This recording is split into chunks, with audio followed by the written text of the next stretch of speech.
El dibujo, el boceto y la expresión gráfica se consideran formas de comunicación, las cuales agudizaron los sentidos de la percepción por medio de la observación de nuestros sucesos cotidianos. Esto fue producto de valiosas enseñanzas en la forma de conocer y observar nuestro mundo de diferentes perspectivas. El reconocimiento de la profesión se generó o se llevó a cabo por la llamada experiencia corporal estética vivencial, la cual comprometía al ser en un estado de emociones excepcionales, para ubicarse o sentirse comprometido en el espacio, para poco después entender lo que pasaba y posteriormente aplicarlo en sus teorías, en sus prácticas y sobre todo en sus reflexiones personales. Se trata de indagar y evidenciar otras maneras de conocer, sentir y entender la arquitectura, utilizando en este caso el cuerpo y los sentidos como referentes de aproximación y experiencia directa. Formarse en esta disciplina y además formar nuevos arquitectos conlleva una gran responsabilidad, debido a que estos se enfrentan constantemente a nuevos desafíos que ponen a prueba los estándares de educación en el presente. Hoy en día no se enseña a explorar con el cuerpo ni sentir las condiciones naturales del entorno, sin mencionar mucho menos el impacto de la escala humana en los proyectos que se realizan. La relación de la arquitectura y el cuerpo es prácticamente milenaria. Su historia data de varios siglos de tradición, pasando por la relación de la enseñanza de la armonía y la proporción de la arquitectura clásica, hasta los criterios contemporáneos, convirtiendo así el espacio arquitectónico en una de las dimensiones esenciales de la existencia humana. La noción de belleza estaba relacionada con las medidas antropométricas del faraón y de los grandes guerreros. Todo se medía y se creaba a través del cúbito, el codo, el antebrazo, el puño y el pie, como símbolo de reconocimiento, respeto y adoración. El cuerpo humano era considerado como un punto de referencia para establecer factores de magnitud y tamaño en las distintas piezas arquitectónicas. Un claro ejemplo de eso serían las pirámides. Estas fueron pensadas y construidas con razonamientos geométricos para cumplir propósitos celestiales y sacramentales. La sección áurea, también conocida como la divina proporción, generó un pensamiento un poco más profundo sobre la construcción de los templos y sobre todo de su arquitectura. Esto gracias a los principios geométricos y a sus fundamentos matemáticos. El pensamiento clásico confía en el cuerpo, y esta confianza hace posible que su imagen sea asumida como un soporte, lo que hace posible las columnas antropomórficas. En la época de los romanos, el arquitecto Vitruvio y su tratado de proporciones presenta la analogía de los muy conocidos órdenes clásicos, con los cuerpos del hombre, la mujer y la doncella, y también incluye la relación del cuerpo masculino con las figuras del cuadrado y del círculo. El hombre de Vitruvio es un muy famoso dibujo acompañado de notas anatómicas de Leonardo da Vinci. Esto fue realizado alrededor del año 1492 en uno de sus diarios. Representa una figura masculina desnuda, en dos posiciones sobre empresas de brazos y piernas e inscrita en un círculo y un cuadrado. El cuadrado está centrado en los genitales y el círculo en el ombligo.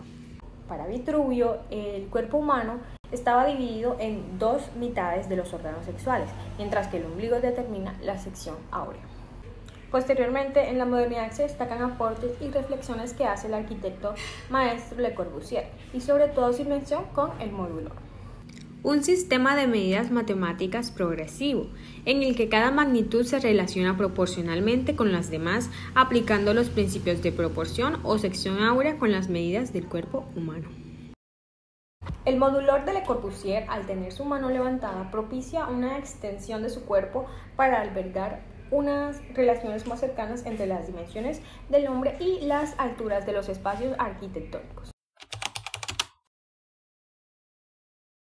Desde la época de los griegos, al igual que la pintura, la escultura, la música y la literatura, la arquitectura también fue considerada y ha sido considerada con el pasar de los tiempos como una forma de manifestación artística en la expresión del ser humano. Se dice que toda obra de arte articula el límite entre el yo y el mundo. En ese sentido, el arte en la arquitectura no solo proporciona como un refugio para el cuerpo, sino también define el contorno de nuestra conciencia y construye a través de eso una auténtica externalización de nuestra mente. Según Palasma, en su perspectiva de tocar el mundo y de interiorizar el asunto del conocimiento humano, expone que se deben rescatar las cualidades sensoriales en el estudio de las artes y de la arquitectura. Esto con el fin de mostrar el papel real del cuerpo como un lugar indiscutible de la percepción. La tarea del arte y de la arquitectura generalmente consiste en reconstruir la experiencia de un mundo interior que está indiferenciado, del que no somos simples espectadores, sino que pertenecemos inseparablemente de este. Los edificios que se construyen no proponen nuevas formas de habitar o de relacionarse a nivel comunitario y con el contexto en el que se emplazan. Se está desarrollando una arquitectura eminentemente técnica. Por un lado se encuentra el humano como un ser o sujeto consciente, intelectual y creador, y por el otro se encuentra el humano como representación a escala, una figura inmersa y reducida en el lenguaje de las estructuras arquitectónicas.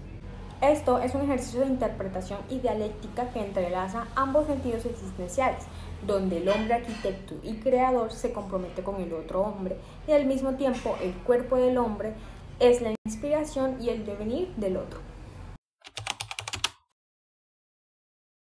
En las categorías cuerpo y espacio aparece la intervención significativa del arquitecto teórico colombiano Alberto Saldarriaga, con su obra representativa.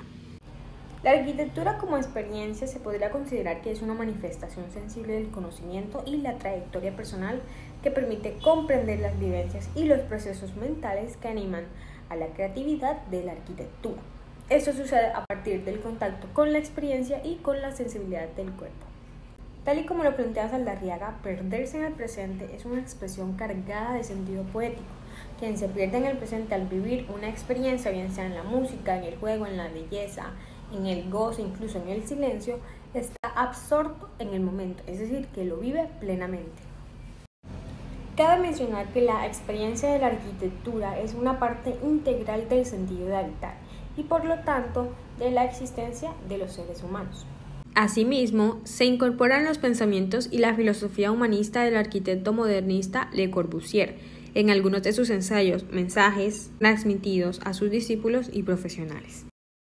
Otro de los asuntos convocantes que liga la participación de este arquitecto con la obra del conocimiento es el sentido de la proporción y las dimensiones del hombre con los espacios arquitectónicos.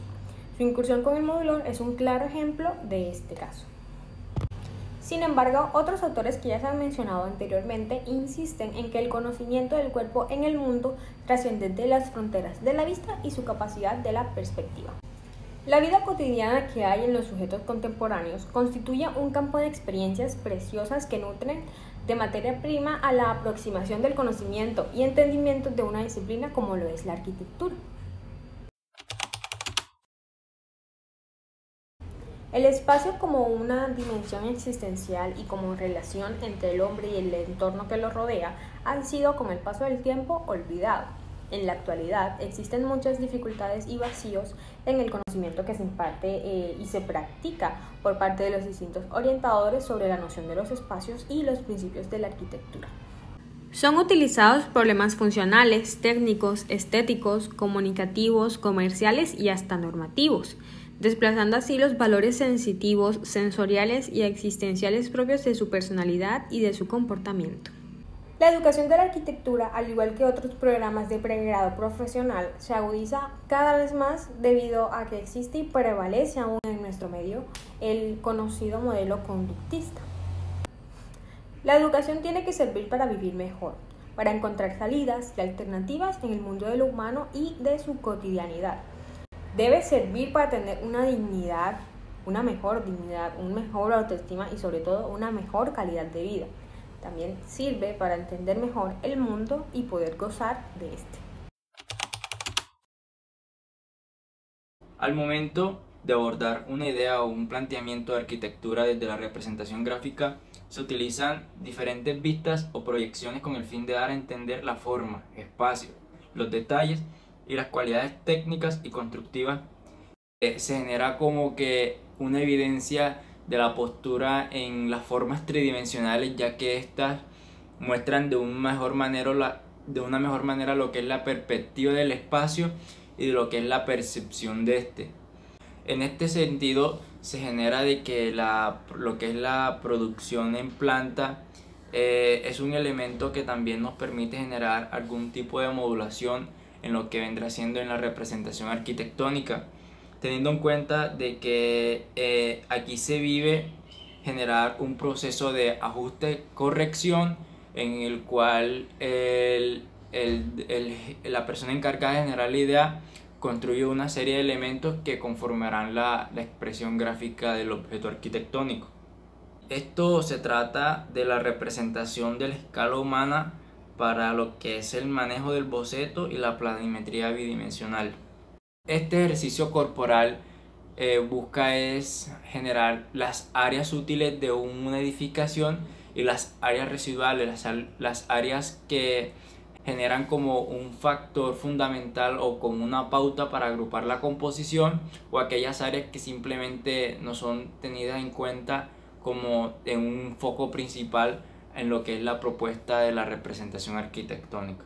Es una forma de sentir el espacio arquitectónico, el espacio proyectado, mediante lo que es la relación cuerpo-hombre. Se dice de que la representación arquitectónica está hecha a imagen y semejanza de lo que es la postura del cuerpo del ser humano, y de que esta relación debe estar interconectada para así fomentar lo que vendría siendo la configuración planimétrica y espacial de lo que es la postura de un elemento arquitectónico.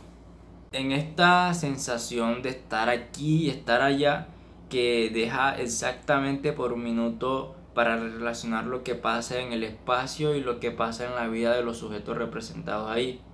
Es lo que consiste en el ejercicio de habitar, en el ejercicio de lo que es el desarrollo social mediante el objeto arquitectónico, que, como le venía comentando, genera como una pauta de conexión y de relación en lo que son las definiciones espaciales de un objeto arquitectónico. En sí, la intención de esto no es generar como un elemento que sea obligatorio respecto a lo que es la relación de la escala, un elemento que sea obligatorio en la expresión arquitectónica, lo que es la escala humana, pero que se tiene que dejar en claro la importancia de esta para nosotros poder comprender lo que es el proceso de crear arquitectura, el proceso de crear un espacio a través de la relación de estos dos componentes. Cuando se inserta la escala humana en la expresión arquitectónica, en los elementos que conocemos como alzados, como cortes, como fachadas, no importa tanto el grado de detalle o las convenciones que éste pueda tener. Tampoco importa el grado de elaboración o de detalle con que se plantee esta iniciativa, sino eso va más ligado como al tamaño y a la relación que cumple la escala humana con la expresión arquitectónica, cómo es la relación de este con el espacio y cómo se concibe para lo que vendrá siendo el desarrollo de las personas en un espacio arquitectónico. En sí, nosotros podemos aquí diferenciar lo que es la diferenciación de los objetos con los ambientes y cómo están conjugados estos en una propuesta arquitectónica. Sin ser el humano, el espacio arquitectónico carecería de vida, carecería de expresión, de ambiente, de sentido. El juego de colores, de formas y estructuras no suple su significado por sí mismo. El hecho de hacer arquitectura, el hecho de hacer una propuesta arquitectónica sin pensar en el ser humano no tendría sentido, carecería de valor, carecería de esa importancia, ya que la arquitectura, las obras arquitectónicas están pensadas para ser habitadas por los seres humanos. Entonces, si nosotros le quitamos este componente que relacionaría directamente los ambientes con lo que vendrá siendo la misma percepción del ser humano, no se contaría con la proporción de la postura con la que se quiere ligar, porque se perdería la relación que cumpliría el hecho arquitectónico. Cabe aclarar que para habitar es afirmar la presencia de la vida en el espacio. No hay arquitectura sin pensar en los usuarios, ya que los usuarios son parte viva en cualquier manifestación arquitectónica. En el momento de la génesis de nosotros pensar arquitectura, nosotros debemos pensar para el otro, nosotros debemos pensar para los usuarios.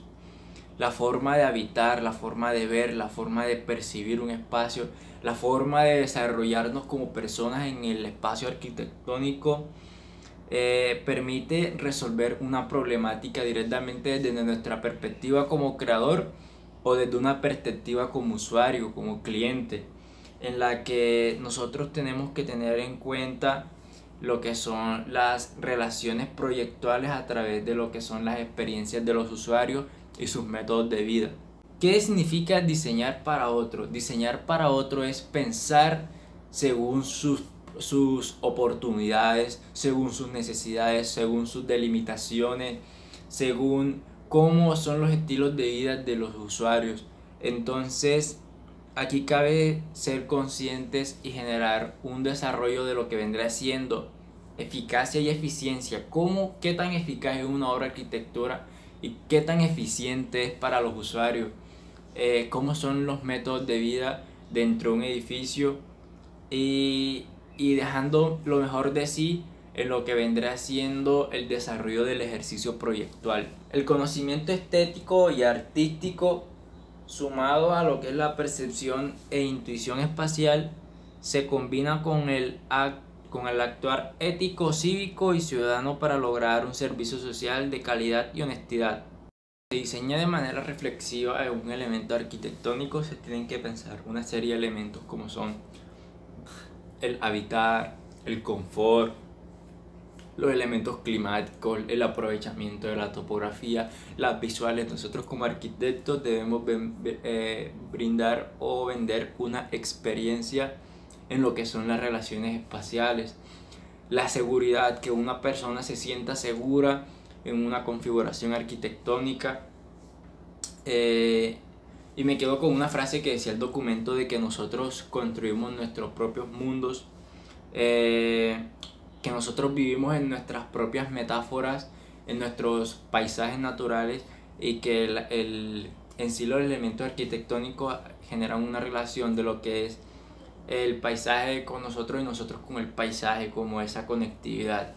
Al pensar ciertos espacios adquiriendo estos valores perceptuales en lo que es el acto creativo, permitimos un grado de sensibilidad y conciencia para el reconocimiento de lo humano. Se convierte a sí mismo en un alto grado de responsabilidad en lo que vendrá siendo la configuración arquitectónica. ¿Por qué?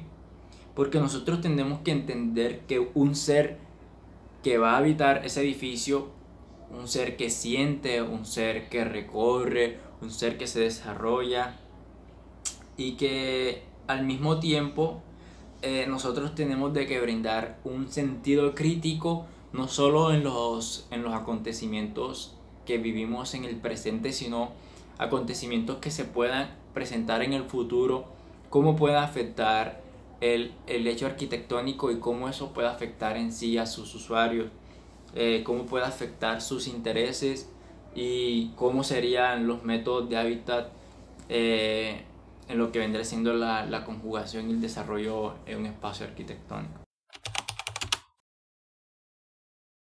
En este capítulo hablaremos de amoblar para habitar, inicialmente con los objetos. Las cosas cumplen una función de apoyo o de extensión de los comportamientos corporales, de la acción y del reposo del ser humano. Estos moldean y definen la vocación y el sentido de un lugar para disponerlo de tal forma que puedan ser visualizados las necesidades del hombre o la escala de sus representaciones. Cuando hablamos de los objetos nos referimos a las mesas, sillas, muebles, aparatos, utensilios. Son objetos que se encuentran en un lugar para ubicarse al alcance y a la medida del cuerpo de quienes lo utilizan o lo van a necesitar. Y a su vez están dispuestos de forma estratégica para acoger funciones, tener un orden y brindar un uso eficiente al espacio vacío. Estos objetos son instrumentos moderadores del espacio que dignifican la acción y el momento del hábitat humano, proporcionando ambientes de comodidad, descanso, actividad, privacidad y regocijo a sus residentes. Para Saldarriaga Roa, los muebles y objetos hacen parte del espíritu del lugar. Él decía que no era posible pensar en una alcoba sin camas o en un comedor sin mesa. Los muebles y los objetos son en ocasiones los que definen el sentido de un lugar. Un lugar que vivifica la presencia del cuerpo del hombre en los espacios.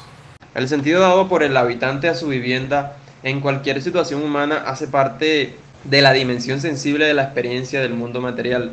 Por el contrario, el sentido dado a los objetos y al espacio arquitectónico se construye a partir de lo corporal y se enriquece con los aportes de la sensibilidad. En este capítulo hablaremos del asunto por la experiencia estética en la obra del conocimiento y nos hacemos los siguientes interrogantes. ¿En qué consiste el sentimiento estético? ¿Hablar de belleza es lo mismo que hablar de la estética? ¿Qué tiene que ver la estética con la experiencia corporal y con la arquitectura? Dando respuesta a esto, nosotros interpretamos que la belleza fue en el pasado un sentimiento más que una cualidad. Lo bello era aquello que se despertaba en el interior de las personas al contemplar un objeto dotado de ciertas cualidades. La belleza absoluta radicaba en la perfección del objeto. La belleza arbitraria era aquello que se dependía de las circunstancias del individuo. Se considera que existen al menos 3 manifestaciones de ese sentimiento: lo agradable, lo bello y lo bueno, como criterios claves para distinguir entre sí los objetos o los modos de representación. El agrado y el sentimiento de lo bueno tienen intereses de por medio. El agrado a nivel sensorial y lo bueno a nivel racional.